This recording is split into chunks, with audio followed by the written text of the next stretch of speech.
السلام عليكم. ركز كده يا صاحبي في الجنط اللي قدامك ده. هتلاحظ حاجه غريبه كده. شايف دي الجلب اهي. خد بالك ان الترس ده راكب. المفروض ان الترس ده المسامير دي على الجلب. واخد بالك وانت كده فهمت يا صاحبي ان في حاجه غريبه حاصله دلوقتي. ايه الحكايه؟ اكبر مشكله هتقابلك مع الترس الخلفي الشفه اللي بتزنق الترس، الشفه اللي قدام التيله اللي بتمسك الترس. الشفه دي يا شباب بتتاكل. احنا عملنا فيديو وديناه المخرطه ولحمنا تاني وعملناها زي المصنع بالظبط. والحقيقه دي طريقه جميله جدا، تكاد تكون افضل طريقه لان هي بترجع الجنط الاصلي. هسيب لك الفيديو ده في اول كومنت تحت اللي احنا عملناه فيها. ان دي ميزتها. انما عيبها الحقيقه خد بالك ان اللحام ده مش زي اللحام الاصلي بتاع الكاوتش، لان خامه الكاوتش خامه الجنط الاصليه يا شباب مش زي اللحام اللي انت بتلحمه. يعني اللحام اللي انت بتلحمه بيتآكل بطريقه اسرع بكتير، اللي هي تقدر تقول 4 أضعاف التآكل الأولاني. الجنط بيجي من المصنع في الأول بيشتغل 3 4 سنين على بال ما الشفة دي اللي ماسكة التيلة اللي بتمنع خروج الترس، على بال ما الشفة دي تتآكل بتاخد 4 5 3 سنين في الرينج ده كده. انما انت لما بتيجي تلحم يا صاحبي وتفوجئ تلاقيها مثلا خدت سنه واحده معاك.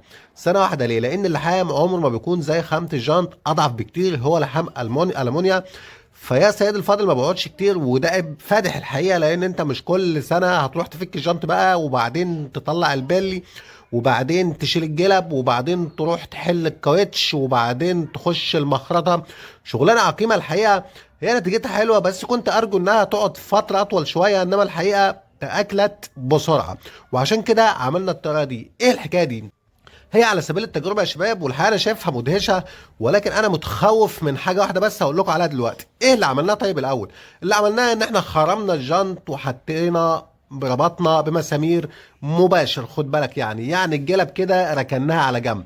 خد بالك ان الاخرام وخرمان الجنط المفروض يكون من مكان الجلب مش من جنب.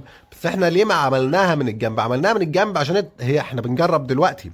فلو ما نفعتش يبقى احنا ما بوظناش الجنط، نرجع ندور الترس ونحطه في الجلب تاني ويبقى ما بوظناش الجنط. ما هو انت طالما انت بتجرب حاجه فالحاجه دي ممكن ما تنفعش. خد بالك فطالما ما نفعتش ما يكونش نتيجه التجربه البايظه انك ترمي الجنط. خد بالك. وعشان كده احنا ما عملناش التجربه على الجنط نفسه، والسبب التاني على الجلبه نفسها. والسبب التاني اللي خلانا برضو ما عملناش الخرم مكان الجلبه نفسها، كان ممكن نشيل الجلبه ونخرم مكانها. خد بالك. او نخرم وبعدين نحط الجلبه تاني ونركب على الجلبه نفسها.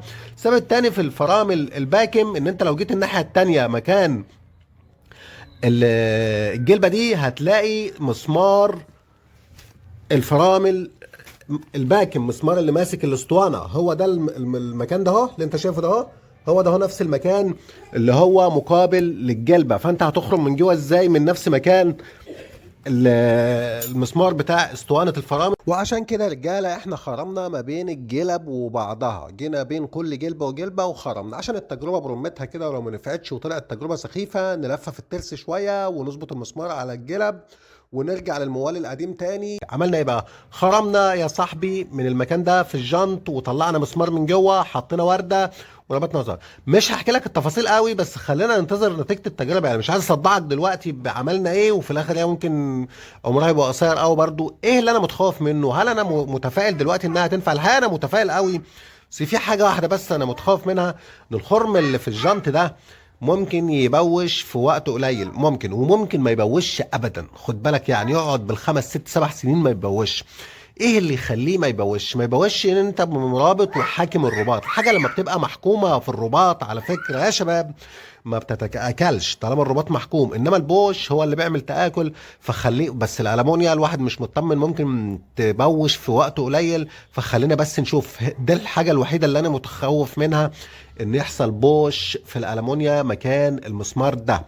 ننتظر نتيجه التجربه يا شباب. نفعت هقول لك ايه اللي بيحصل بالظبط وتعملها على طول، بس استنانا. ولو انت بتفكر تعملها دلوقتي وعجباك وعندك خلفيه عنها برضه اصبر يا صاحبي، ما تعملهاش الا لما اقول لك هي بتتعمل ازاي، عشان في شويه حاجات كده تاخد بالك منهم عشان لما تيجي تعملها العمليه ما تبص منك وما تبوظش الدنيا معاك. فاصبر يا صاحبي كده. نتيجه التجربه هي هتبان على طول، مش هاجي لك بعد سنه يعني اقول لك نفعت ولا ما نفعتش. لا هي بتبان يعني في وقت مش طويل، البشائر بتبان والمؤشرات بتبان. لان لو في سرعه تاكل الالمونيا اللي انا خايف منه، تاكل الجنط والمسامير دي بوشت بسرعه، تمام، هتبان على طول. هتبدا البوش خفيف في الاول في وقت قليل، بعد كده البوش ده بيزيد. انما كون انها اشتغلت فتره محدده كده مظبوطه، فده معناه انها مستمره. فانا مش هتاخر عليك في نتيجه التجربه، ومش هسيبك، لان في فيديوهات تانية مهمه جدا. الدعم يا شباب، ما تنسوش بدعمنا عشان تشجعونا شويه. الحقيقه لايكاتك الجميله كده وكومنتاتك، اكتب تم تحت، وانتظروا ان شاء الله يا شباب، لان باذن الله في الايام الجايه دي في فيديوهات سلخ ورا بعضها قبل رمضان. وكل سنه وانتم طيبين، وتابعونا.